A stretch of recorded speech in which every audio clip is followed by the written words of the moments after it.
Welcome back. We now cross over to our international correspondent, David Kibuuka, who's in Berlin. Dave, what's happening there?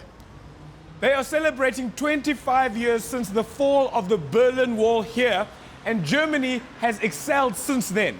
People fear change, but change is inevitable, and it should be embraced to make yourself or your country better, just like the Germans have done. In other words, positive change, right? Yes. Like in the Middle East, they refuse to change their attitudes, so year after year, innocent people die. That's why Ebola doesn't bother going to the Middle East. When the Grim Reaper tells Ebola to go to the Middle East, Ebola is like, don't worry, Baba, our Muslims and our Jews will kill themselves. When it comes to dying, the Middle East is self-service, Baba. Well, I mean, what are you gonna? And in SA, we need to change the system so that everybody who has been to university has to do community service, not only medical people. Like if all the lawyers had to do community service, the legal system would get unclogged very quickly.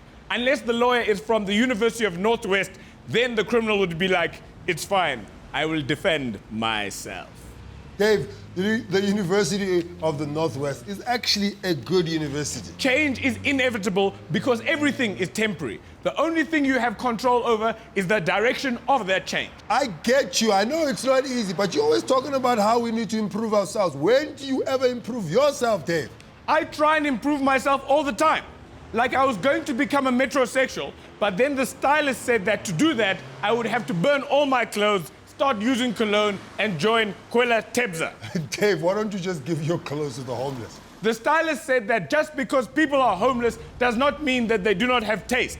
He said that if a homeless person went to get a job interview wearing my clothes, he would definitely not get the job. Okay, Dave, continue.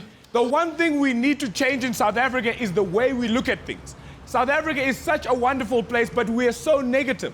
Locals are always asking the government for handouts. Meanwhile, foreigners think of South Africa as the land of milk and honey.